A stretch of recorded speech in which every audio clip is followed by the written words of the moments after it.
pessoal, chegamos então na nossa última aula de gestão de pessoas. Então, nas aulas passadas aí a gente estudou 6 processos de gestão de pessoas. Então, desde o processo de agregar pessoas, que é o primeiro processo, ali onde a gente falou sobre recrutamento e seleção. Falamos sobre o processo de aplicar pessoas, que é integrar a pessoa ali no ambiente de trabalho, sobre recompensar pessoas. Falamos também sobre o processo de desenvolver pessoas, o processo de manter pessoas e, por fim, o processo de monitorar essas pessoas. Então, na aula passada, a gente também falou um pouquinho sobre liderança, os tipos de líderes. E essa última aula, então, a gente vai falar um pouquinho sobre os direitos do trabalhador e sobre o processo de desligamento de pessoas. Então, vamos começar falando sobre desligamento de pessoas, que é um dos processos mais difíceis, da gestão de pessoas. É um processo bem complicado, de ser feito. Eu acredito que todo empreendedor tem essa dificuldade, de estar demitindo pessoas, de desligar essas pessoas da empresa. Então, é importante manter uma cultura de comunicação aberta, dentro da empresa, onde cada um conhece seu papel. E isso vai acabar facilitando a comunicação da demissão, porque a pessoa ela já imagina ali como ela está realizando o trabalho dela. Então, quais são as dicas nesse momento de demissão, O que você precisa ter em mente para fazer esse processo, para que isso não seja tão desagradável? Então, primeiro, tenha certeza da sua decisão, É isso mesmo que eu quero? Eu quero mesmo mandar o meu colaborador embora? Não tem mais nada que possa ser feito para que esse colaborador fique na minha empresa?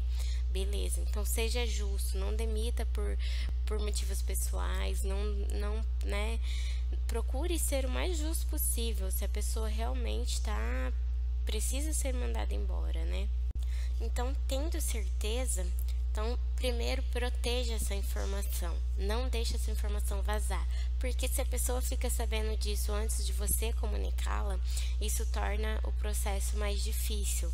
O que acontece?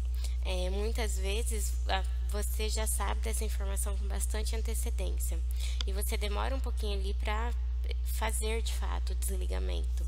E se alguém fica sabendo que vai ser mandado embora, ele passa a trabalhar sem motivação nenhuma, passa a não fazer o seu serviço da forma adequada, porque ele já sabe que vai ser mandado embora. Pode até fazer de alguma forma mais prejudicial para a empresa, justamente por ter ficado com essa mágoa, digamos assim, Então, é importante você proteger essa informação para que só você saiba e faça isso no momento correto. Prepare-se para conduzir o processo, então tenha em mente tudo que você vai falar para o seu funcionário, de que forma que você vai fazer esse desligamento e prepare-se para esse momento. Escolha o momento e o local correto.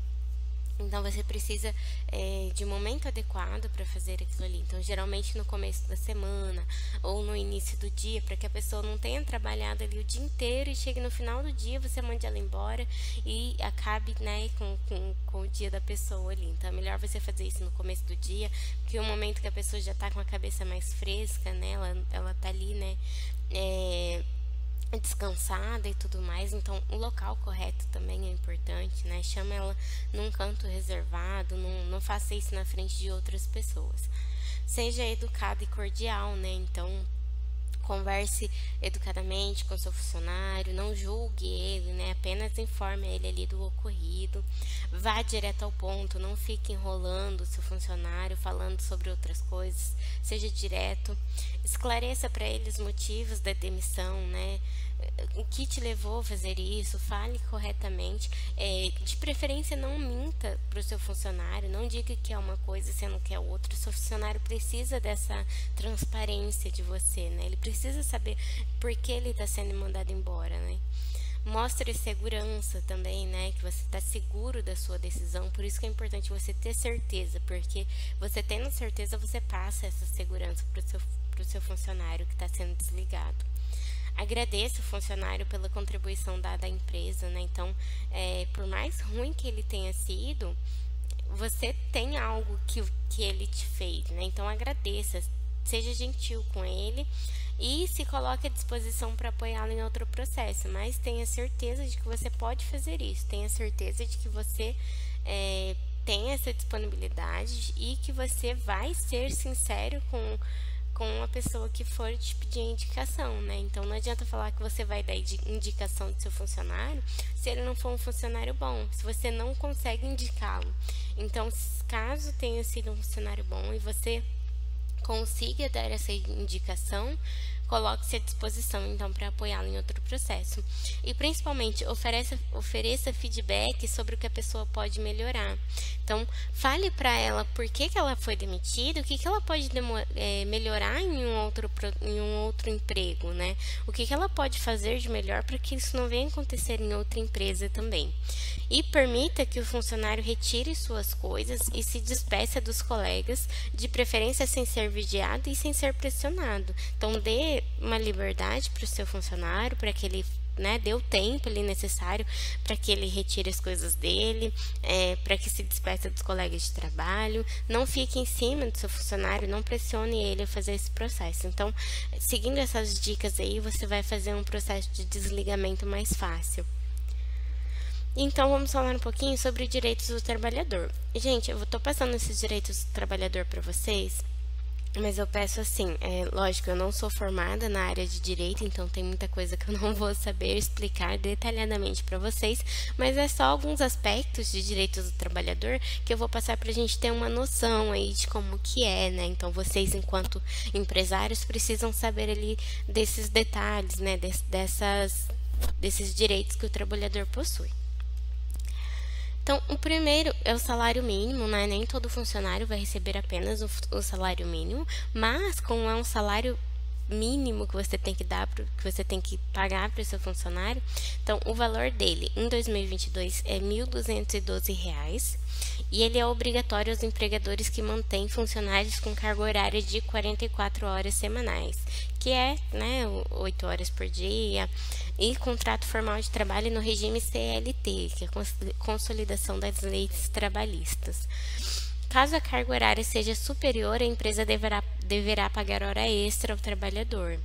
E é importante se atentar às categorias e aos acordos sindicais. Então, nem todo mundo vai poder receber apenas R$ 1.212. Então, tem as categorias, tem os pisos das categorias já pré-definidos. Então, você vai olhar para o funcionário que você vai contratar. Se ele já não tem um piso da categoria definido, né? Então, ele vai ter que receber mais do que o salário mínimo. Por exemplo, comércio, o salário de comércio ele é maior que o salário mínimo. E também tem que ficar atento aos acordos sindicais, porque de acordo com o sindicato, o salário do funcionário tem que ser maior também. E existem, então, algumas multas, né? Eu trouxe algumas apenas, né? Até tem a base legal dela ali. Então, caso você não registre o seu funcionário, você mantenha ele sem registro, você paga, então, uma multa ali de R$ 3.000 por empregado não registrado. Se você for microempresa ou empresa de pequeno porte, essa multa é no valor de R$ 800 por funcionário não registrado. Férias, caso você não pague as férias, você vai ter uma multa aí de R$ 170,26 por empregado em situação irregular. Atraso no pagamento dos salários também te dá uma multa aí de R$ 170,26. O não pagamento das verbas rescisórias, trabalho de menor, de pessoas com menos de 18 anos. A multa é R$ 402,53 por menor. E o vale transporte, caso você não pague, o vale transporte também, R$ 170,26. Então, são apenas algumas das multas. Existe uma tabela com muito mais multas, eu vou estar passando para vocês também, deixando disponibilizado lá no grupo do WhatsApp, que, assim, é importante vocês saberem, né? Caso vocês estejam em situação irregular, vocês têm essas multas a serem cobradas, caso haja fiscalização, certo? E demissão, então, na demissão, quando você demite um funcionário, existem alguns encargos que você tem que pagar para o seu funcionário. Então, se a demissão for sem justa causa, você tem que pagar o 13º salário, seja ele integral, caso a pessoa tenha ali os 12 meses de período aquisitivo, ou seja ele parcial, então dividido aí pelo número de meses que ele trabalhou. Férias total também, se ele tem os 12 meses, já tem o direito adquirido, você vai pagar o total das férias, ou proporcional, caso ele ainda não tenha os 12 meses, você vai pagar o proporcional aos meses trabalhados, mais o terço de férias, né, que você paga aí sobre as férias, que você tem que pagar para o seu empregado. O saldo de salário dos dias trabalhados, então caso você mande aí no meio do mês, por exemplo, você vai pagar ali os dias que ele trabalhou. Caso mande no final do mês, você paga então o integral, né, do mês trabalhado. O FGTS, onde você paga uma multa de 50% do valor que está depositado lá no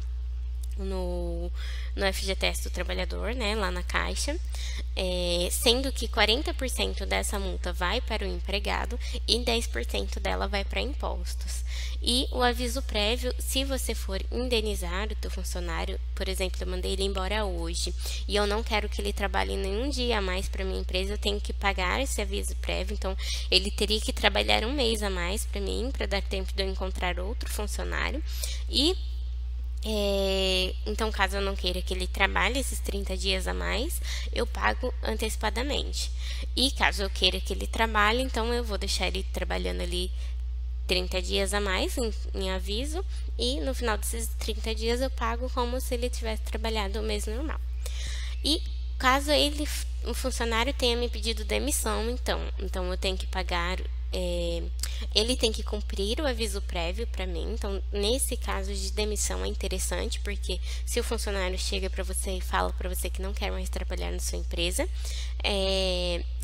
você precisa encontrar outra pessoa para a função dele. Então, ele precisa ali cumprir o aviso prévio, mas caso ele também não queira cumprir, você desconta isso do acerto dele, né, ali, dos valores que você tem a pagar para ele.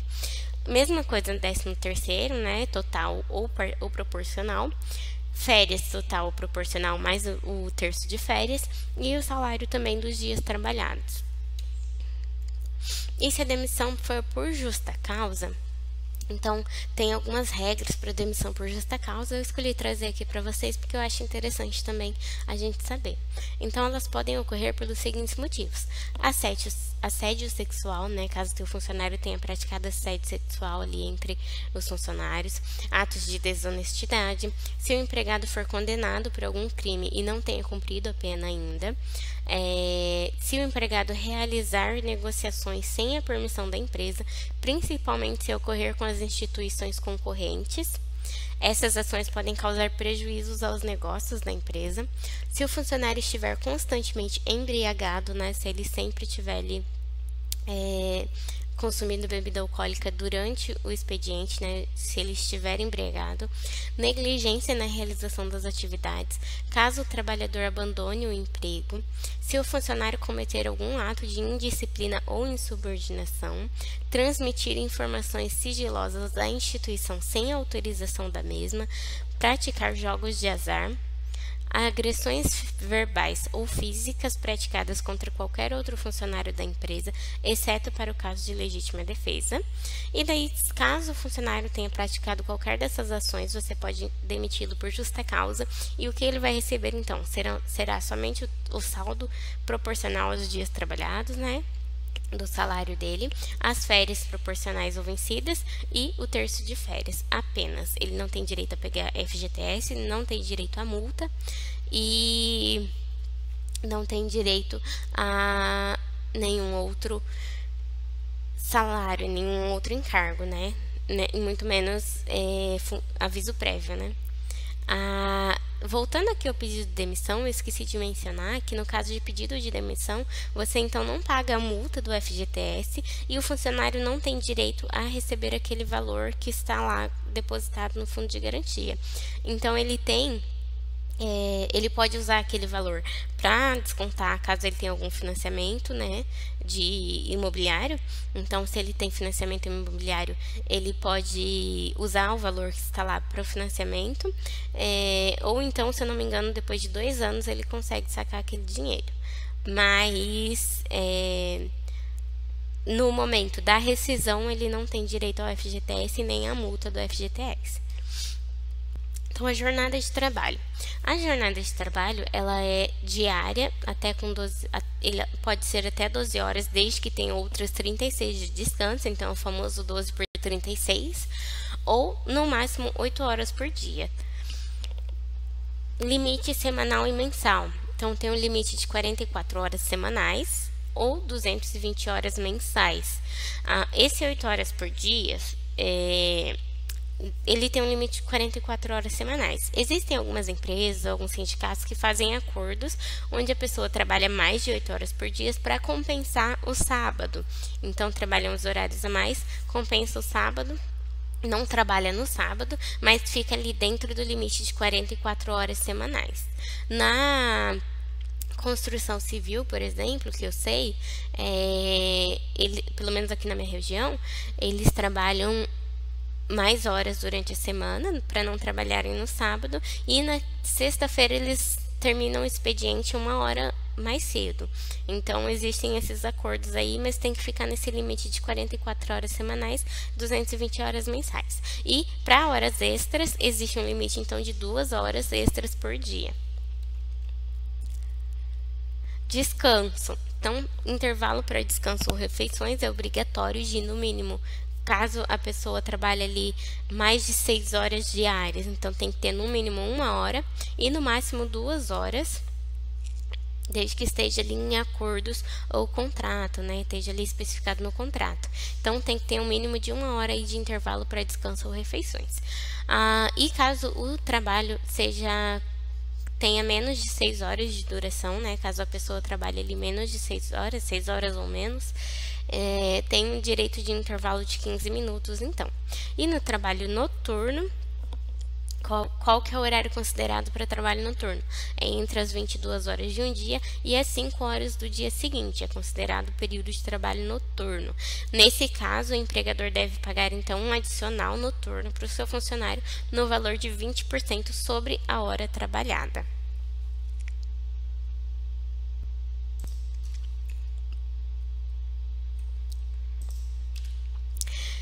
Existe também o salário família. Então, caso o seu funcionário receba menos que R$ 1.655,98, ele tem direito ao salário família, desde que ele tenha filhos menores de 14 anos ou algum filho com deficiência de qualquer idade, né? Desde que tenha deficiência comprovada por um laudo de perícia do INSS. E o valor por filho, então, para esse ano está em R$ 56,47 para cada filho. Então, caso o funcionário tenha mais de um filho, ele recebe o valor para cada filho que ele tenha. Se o pai e a mãe forem funcionários e receberem menos que esse valor, né, considerado baixa renda, então os dois podem receber esse valor para o mesmo filho. Mesmo que seja ali a mesma criança, o pai e a mãe podem estar recebendo o valor, né, desde que os dois recebam, então, menos que esse valor ali de R$ 1.655,98. 13º salário. Então, foi instituído no Brasil em 1962 e ele é um salário extra oferecido ao trabalhador ao final de cada ano e é calculado com base, então, na remuneração integral. Então, se o empregado não trabalhou durante todos os meses do ano, ele recebe proporcional aos meses trabalhados. O 13º pode ser pago em 2 parcelas. A primeira pode ser paga, então, entre o dia 1º de fevereiro até o dia 30 de novembro. Geralmente, as empresas pagam no último prazo mesmo, até o dia 30 de novembro. E a segunda parcela deve ser paga, então, até o dia 20 de dezembro. Férias. Todo trabalhador tem direito a 30 dias de descanso remunerado a cada 12 meses de trabalho. Então, trabalhou 12 meses, tem direito a 30 dias de férias. Ela pode ser dividida em 3 períodos, sendo que um dos períodos tem que ter pelo menos 14 dias corridos e os demais não podem ser inferiores a 5 dias corridos. As férias devem ser pagas com 2 dias de antecedência. Deve ser pago, então, um adicional de 1/3 do salário. E o empregado pode vender 1/3 de suas férias ao empregador, apenas. Licença maternidade ou paternidade. Então, a licença maternidade, ela é concedida para a mulher, ela tem direito a 120 dias no regime CLT, então correspondente aí a 4 meses, e ela garante uma estabilidade de 5 meses após o parto para a mãe, né? Então, após o parto, a mãe tem estabilidade de 5 meses. Nesse período, o empregador não pode demitir a mãe. E o pai tem direito a 5 dias consecutivos de licença paternidade ali para ajudar, né, no pós-parto da mãe. Muito pouco, na minha opinião é muito pouco. Eu sei que às vezes pro empresário ali é difícil, né, perder o funcionário ali por esse período, mas para a mãe realmente isso faz muita falta. E essas licenças também são consideradas em caso de adoção. Então, caso a mãe ou o pai adote uma criança, também tem direito a esse período de licença. E segurança no trabalho. A segurança no trabalho é um conjunto de atividades relacionadas com a prevenção de acidentes e com a eliminação de condições inseguras do trabalho. Então, garante ali a segurança do trabalhador durante a execução das suas atividades. A finalidade da segurança no trabalho é prevenir acidentes e criar condições seguras de trabalho. Então, deve ser uma preocupação de todas as pessoas na empresa, desde o proprietário até os seus funcionários, deve ser cumprida com rigor para que não somente esteja dentro das leis, né, não dentro da legislação, mas também para que realmente garanta a segurança do seu funcionário. A rigor, ela é uma responsabilidade de linha, isto é, uma competência da chefia. A chefia deve estar sempre ali fiscalizando a utilização de equipamentos e as atividades ali que a pessoa tem que ter, né, os cuidados que a pessoa tem que ter para que não ocorra acidentes. Então, dentro da segurança do trabalho, a gente tem os EPIs, que são os equipamentos de proteção individual. Então, são dispositivos ou produtos de uso individual, utilizado pelo trabalhador, destinado à proteção contra riscos capazes de ameaçar sua segurança e saúde. Então, alguns dos equipamentos são máscara, fone, né, protetor auricular, luvas, capacetes, botas, uniformes, né, cintos de segurança ali, dependendo do serviço que a pessoa está prestando.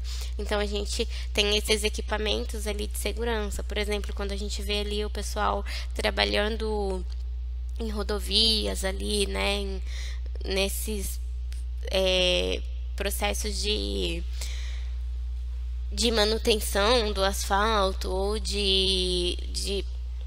né, quando fazem ali os viadutos ali e tudo mais, a gente vê o pessoal ali trabalhando com aquela roupa refletiva, com aquela roupa que protege ali do calor, né, do sol. Então, esses são alguns exemplos de equipamento de proteção individual. E os funcionários, então, se a sua empresa tem algum risco ali para a saúde do funcionário, é importante que o seu funcionário utilize essas ferramentas de proteção. Existem também os equipamentos de proteção coletiva, os EPCs, né? Então, é de uso coletivo e destinado a evitar acidente e aparecimento de doenças ocupacionais. Então, como, por exemplo, ali as placas de aviso, né? Os cones, né, as fitas ali, todos esses equipamentos que são de uso coletivo e que avisem ali que há então o perigo, né? E dentro de saúde e segurança do trabalho, então a gente tem a insalubridade, que também é um direito, né? Então vai depender aí do seu ramo de atuação, do ramo da tua empresa. O trabalho insalubre é aquele realizado em condições que expõem o trabalhador a agentes nocivos à saúde, acima dos limites tolerados, seja por sua natureza, intensidade ou tempo de exposição. Então, nos casos de insalubridade, o empregador deve pagar ao seu funcionário um adicional sobre o salário mínimo ou sobre o salário nominal que o seu empregado receba, né, de acordo com alguma convenção, e varia de acordo com o grau de insalubridade. Então, Para grau mínimo, o empregador deve pagar 10% sobre o salário, para grau médio 20% e para grau máximo 40%. Então vai depender do grau aí da empresa. Condições então insalubres, né? Pode ser então por agentes químicos, por agentes físicos, né? Seja pelo ruído, calor, radiações, frio, vibrações e umidade. Por agentes químicos, então poeiras, gases, vapores, névoas, fumos, ou por agentes biológicos, micro-organismos, vírus, bactérias. Então ali alguns exemplos de cargos que recebem essa insalubridade, né, que estão sendo expostos a algum tipo de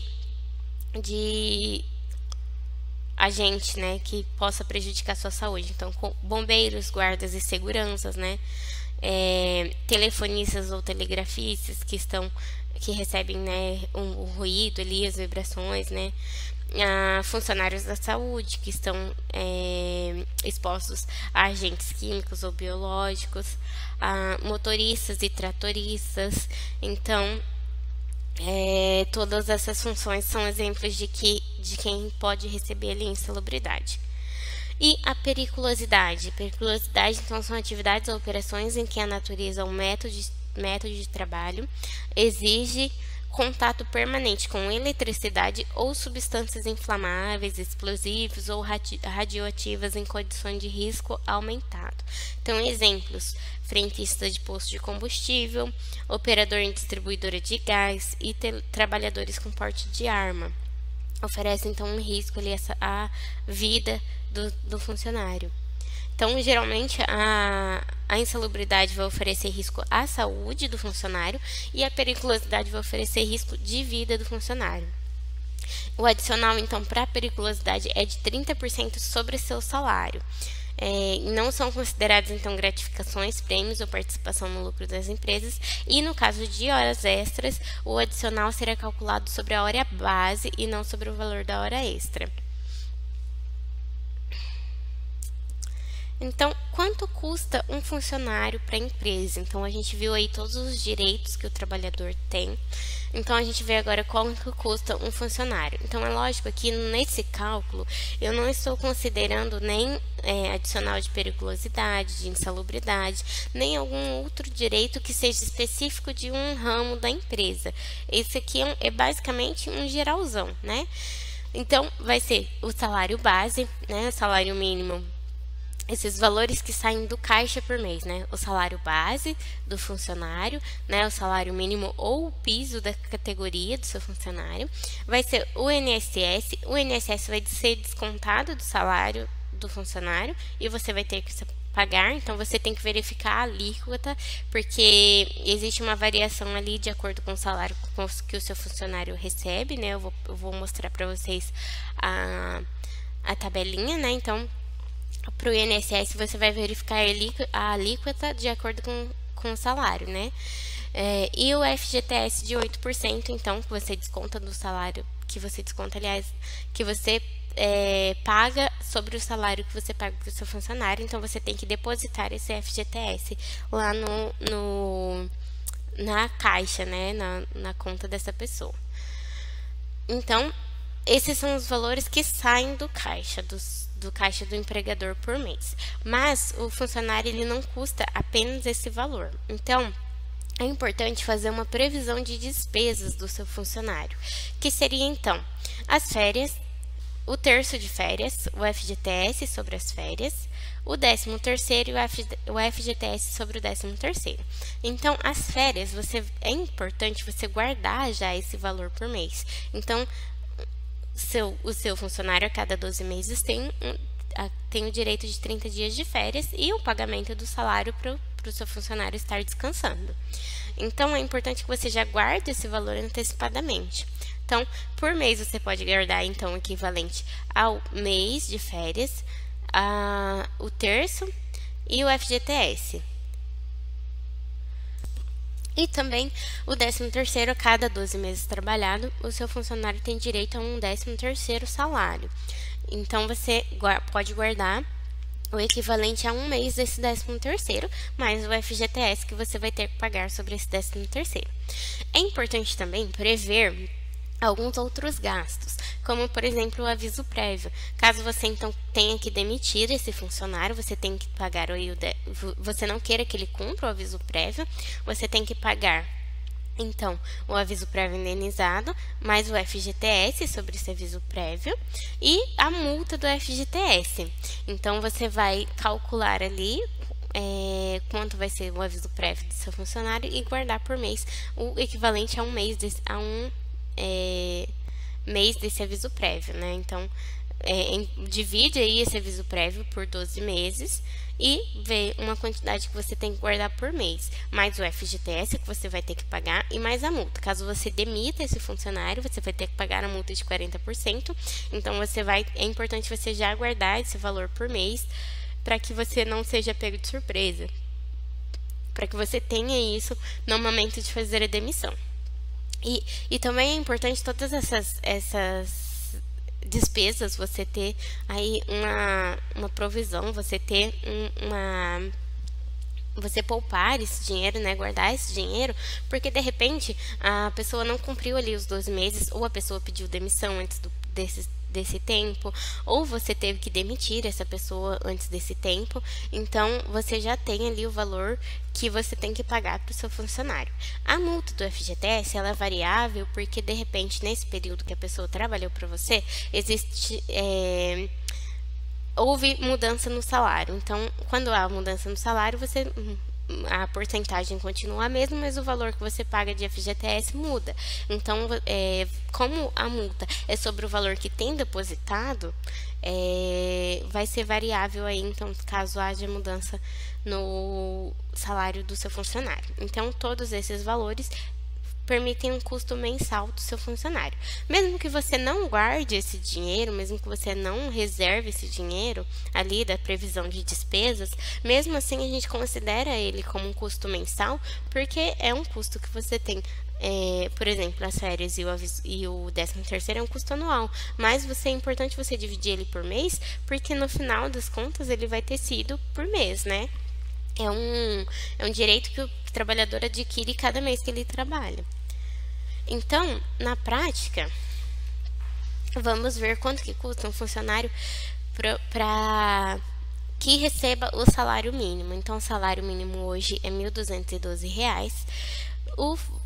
O empregador desconta desse valor R$ 90,90, que é o valor do INSS, que é o valor que é pago, então, para o INSS, para a contribuição do funcionário. O MEI, ele paga, então, um valor de 3% do INSS. Ele não paga esses R$ 90. Se eu não me engano, dá 30 e alguma coisa. Então, para o Simples Nacional, o INSS é 7,5%, para o MEI é 3%. Mas, como esse valor é descontado do salário do funcionário, a gente não considera ele aqui no cálculo. Então, todo mês você tem que pagar ali o FGTS do seu funcionário, que é R$ 96,96. Então, esses são os valores que saem do seu caixa por mês. Então, na previsão de despesas, a gente tem ali as férias. Então, cada mês o seu funcionário vai adquirir o direito de receber R$ 101. O terço de férias, então R$ 33,67 por mês. O FGTS das férias, que vai dar R$ 10,77. E daí o 13º proporcional por cada mês, R$ 101 também. E o FGTS do 13º, que dá R$ 8,08. E caso eu queira, então, reservar o dinheiro ali do aviso prévio, né? Então, o aviso prévio vai dar R$ 101 aí por mês também. O FGTS do aviso prévio vai dar R$ 8,08. E o FGTS da multa dos 40% vai dar R$ 49,56. Então, o custo total de um funcionário por mês seria R$ 1.722,12, considerando aí essa base de um salário mínimo. Então, a gente vê que o salário que você paga para o seu funcionário é R$ 1.212, ele não vai receber esse valor, né? Vai ter descontado R$ 90,90 dele. Mas o custo para o empregador é R$ 1.722,12, especialmente se você quer fazer essa previsão aí de despesas e poupar já antecipadamente esse valor. Isso a gente está considerando que o funcionário apenas recebe o salário mínimo, que ele não faz horas extras, né? Então, se ele fizer horas extras, você vai considerar as horas extras nos cálculos também. Existe também um custo para o empregador dos atestados de saúde ocupacional, então o ASO ali. Então, para demissão e para contratação, o empregador precisa pagar esses atestados, né, esses exames que o empregado precisa fazer para entrar na empresa. Então, geralmente tem um custo aí de 20 a 50 reais cada exame para cada colaborador. Também temos o Vale Transporte, então se caso o seu funcionário solicite o Vale Transporte, você é obrigado a pagar esse Vale Transporte. O Vale Transporte vai variar então do custo da sua cidade ou da sua região, de quanto o seu funcionário paga na passagem, né, do ônibus. E você vai poder descontar do seu funcionário, então, 6% do salário dele. Muitas vezes o Vale Transporte vai ser superior a esses... Muitas vezes não. Ele geralmente vai ser mesmo superior a esses 6%, mas você vai pagar então a diferença entre os 6% que você vai descontar do salário do seu funcionário e o valor real que você paga nas passagens para que ele vá. Esse valor pode ser pago tanto em dinheiro para o seu funcionário, quanto você pode adquirir as passagens diretamente com a empresa, né, que é responsável pelo transporte coletivo, e você já fornece então um cartão para o seu funcionário, né, caso a empresa utilize cartão aí para transporte.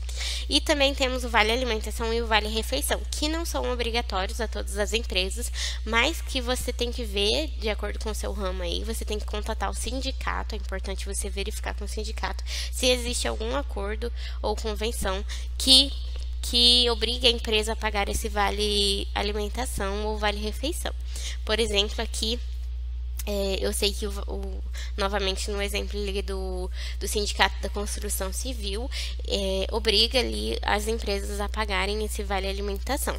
A empresa também pode escolher se quer fornecer o almoço no local de trabalho ou se ela quer realmente pagar em dinheiro ali ou em cartão também esse Vale Alimentação ou Vale Refeição.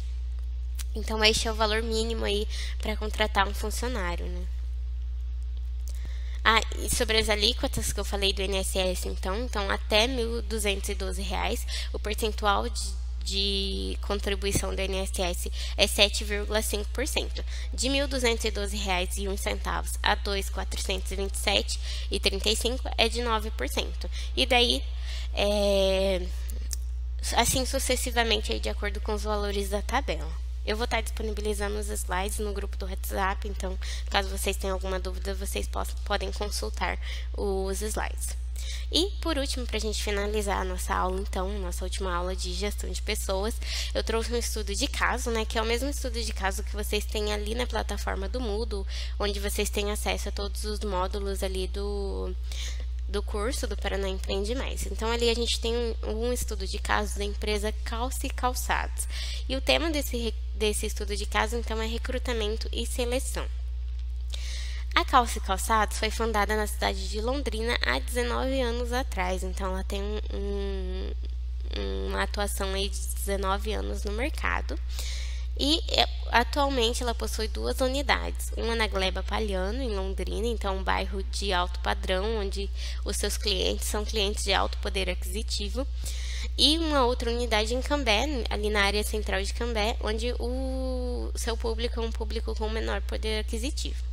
E então, devido a esses dois cenários, a clientela então da Calce Calçados é uma clientela diversificada. E a proprietária procura favorecer ali um clima organizacional agradável entre funcionários e clientes. Então, geralmente, as funcionárias têm uma relação de amizade com os clientes, né? Então, muitas vezes os clientes vão até a empresa, né, até o comércio, apenas ali para verificar se os funcionários estão bem, né? Porque eles criam essa amizade, levam presentes, né?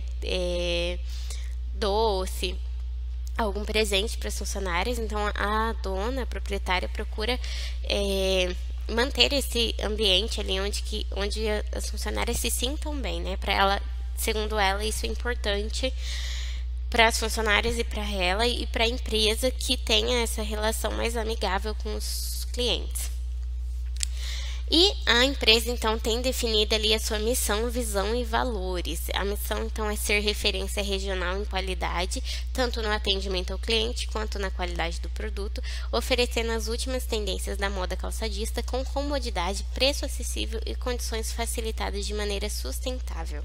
Então, a missão ali foca ali no atendimento ao cliente e qualidade do produto, então isso é importante para o funcionário, né, ter isso em mente, né, então quando a empresa promete um atendimento de qualidade, os funcionários têm que estar de acordo com essa missão.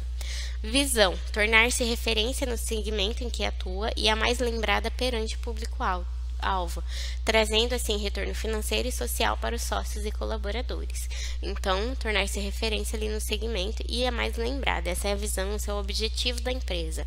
E quais são os valores, então, na empresa? Simplicidade nos relacionamentos, atendimento cativante, transparência e ética com todos, honestidade, respeito, companheirismo entre a equipe, responsabilidade social e financeira, treinamento e desenvolvimento dos colaboradores. Então, isso é bem difundido ali para os colaboradores. Então, todos esses aspectos, os valores que a empresa definiu, tem que ser verificado ali nas habilidades, né, nas capacidades do funcionário que vai entrar, né, dos funcionários que já estão ali e no candidato à vaga de emprego. Tudo isso tem que ser analisado. Então, segundo a proprietária da empresa, o modelo de gestão ele foca ali no atendimento diferenciado e personalizado para consolidar-se como empresa que prima pela qualidade, com o objetivo de reter clientes e permitir que os funcionários participem ativamente da gestão. Então, o atendimento diferenciado e personalizado é também algo que os seus funcionários vão precisar realizar. A empresa procura motivar os colaboradores através de um bom clima de trabalho, remuneração justa e uma gestão mais informal, de forma que a equipe consegue responder e manter a excelência no atendimento e na qualidade dos serviços.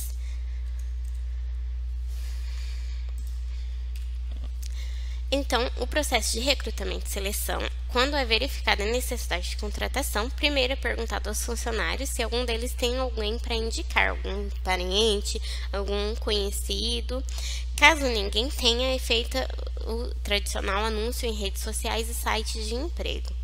E o recrutamento é realizado em duas etapas. Então, a primeiramente, é feita a análise dos currículos, então, cujo único requisito é possuir ensino fundamental completo, para que a pessoa tenha aptidão ali para saber ler e escrever. E a entrevista, então, é realizada em duas etapas. A primeira etapa é realizada com perguntas padrões, né, as perguntas normais, que a gente já viu aqui na nossa aula também, e que são utilizadas para todas as pessoas para traçar um perfil dos potenciais candidatos. E a segunda etapa da entrevista é um bate-papo ali, entre o entrevistador e o candidato, que aborda questões específicas para cada candidato. Então, traçou-se um perfil, de acordo com o perfil traçado, é feito então questões específicas para cada um. E, terminado então essa etapa, é feita então ligações telefônicas em empregos anteriores em busca de referência sobre essa pessoa. Então, assim que a pessoa é aprovada no exame admissional, o candidato recebe em seu primeiro dia um manual com procedimentos para que conheça as regras, procedimentos e o que é aplicado para ter uma boa convivência com todos. A Calce tem adotado como política de remuneração e benefícios, com a composição do salário base, tendo como referência o que se pratica no comércio lojista, né? Então, paga ali o salário de acordo com o comércio. Paga ainda comissão sobre a venda, descanso semanal remunerado sobre a comissão, hora extra, quebra de caixa, seguro de vida, plano de saúde e participação nos lucros. Os funcionários recebem também um percentual de 8% de adicional sobre a movimentação diária no caixa e a cada 3 meses é realizado um fechamento de lucro que a organização obteve. Esse lucro é repassado individualmente para cada colaborador, que recebe proporcional a uma avaliação de desempenho. que leva em consideração a forma de trabalho desses últimos 3 meses, sendo avaliados os seguintes itens: atendimento, organização geral, proatividade, capacidade de fazer e comprometimento. Então, a cada 3 meses é feita essa avaliação de desempenho e o funcionário recebe, então, participação no lucro que a empresa teve de acordo com o resultado da sua avaliação de desempenho. Olha que legal. A empresa só demite o funcionário que tiver faltas seguidas não justificadas, baixa produtividade em suas funções ou fatos que desabonem a sua conduta com os outros colaboradores ou clientes. O funcionário, ao ser desligado, fica ciente dos motivos que levaram a empresa a tomar tal decisão. Então, são esclarecidos os pontos fortes e fracos desse funcionário para que o mesmo possa corrigi-los em empregos posteriores. E há casos de ex-funcionários que foram readmitidos, levando-se em conta o seu desempenho na empresa durante o período em que nela trabalhou. Embora Camila busque promover uma gestão de pessoas de forma mais espontânea e criar um bom clima de trabalho, procurando promover uma sistemática de recrutamento e seleção mais voltada por indicação dos colaboradores, essa prática nem sempre tem sido efetiva. Muitos fatores têm contribuído para que essa sistemática não tenha sido tão boa na prática. Muitas vezes as pessoas indicadas não comparecem às entrevistas, não têm disponibilidade de cumprir os horários de trabalho conforme a necessidade da empresa. A pessoa comparece à entrevista, mas não dá resposta quando é convocada para trabalhar, e o processo de seleção acaba então por ser desgastante e pouco efetivo com essas práticas que a Camila tem realizado. Então, qual que é a nossa missão? Você agora é um consultor contratado pela Camila, né? Então, você está no papel de consultor. Vamos ajudá-la a solucionar este problema, então, esse desafio. Então, tem 4 questões aí para a gente imaginar como a gente vai ajudar a Camila nesse processo. Então, como a Camila poderia melhorar o seu processo de recrutamento e seleção? O que vocês acham que a Camila poderia fazer de diferente para melhorar o seu processo de recrutamento e seleção? Quais as técnicas de seleção que poderiam ajudar para facilitar suas escolhas? Quais os impactos da cultura e dos valores da empresa no estabelecimento do perfil dos candidatos para a empresa de Camila? Considerando as características da empresa de Camila, qual seria o perfil desejável dos candidatos? Descreva as características desse perfil. Então, essas quatro questões é para a gente imaginar como a gente poderia ajudá-la a tornar esse processo de recrutamento e seleção mais efetivo, né? Que traga melhores resultados aí para Camila, porque ela está tendo problemas, né? Ela pede indicação dos seus funcionários e muitas vezes os candidatos que foram indicados, eles não têm disponibilidade, ou eles não comparecem nas entrevistas, ou comparecem, passam nas entrevistas e quando são chamados não aparecem para trabalhar. Então, como a Camila poderia melhorar seu processo de recrutamento e seleção? O que ela poderia fazer ali para melhorar? De repente, parar de contratar por indicação, contratar apenas no recrutamento e seleção tradicional? Como vocês acham que isso ajudaria a Camila, né? Quais as técnicas de seleção que ela poderia adotar para facilitar suas escolhas? Então, será que de repente ela poderia fazer alguma simulação? Será que ela poderia aplicar algum teste? Será que ela poderia fazer as entrevistas de outras formas? Lembra lá da nossa primeira aula? O que a gente viu lá? O que pode ajudar a Camila? Quais os impactos da cultura e dos valores da empresa no estabelecimento dos perfis dos candidatos? Então, a gente viu ali que os valores da empresa é atendimento de qualidade, é manter um relacionamento mais informal. Então, temos algumas ali, né? Alguns valores ali. Então, quais são os impactos no perfil dos candidatos? De que forma que isso impacta ali a escolha da Camila, né? E, por último, considerando então as características da empresa, um comércio, então qual seria o perfil desejável para esses candidatos? O que um funcionário poderia ter ali para ajudar a empresa da Camila? Então, ela quer fornecer um atendimento de qualidade, ela quer fornecer uma excelência ali, né, no atendimento. Então, o que o candidato dela precisa ter para cumprir essa missão que a empresa da Camila tem. Então, eu vou deixar o link da atividade no Google Forms para que vocês façam, tá? Para que vocês respondam essas 4 questões de acordo ali com o que vocês aprenderam durante as aulas, tá? Então, vocês vão responder lá para mim. Eu vou deixar na descrição do vídeo aqui para vocês, tá? Então, foi isso a nossa aula de gestão de pessoas. Eu espero aí que tenham conseguido passar para vocês de uma forma clara todos esses processos, tudo que envolve gestão de pessoas. E a gente começa então a próxima temática do nosso módulo na próxima aula.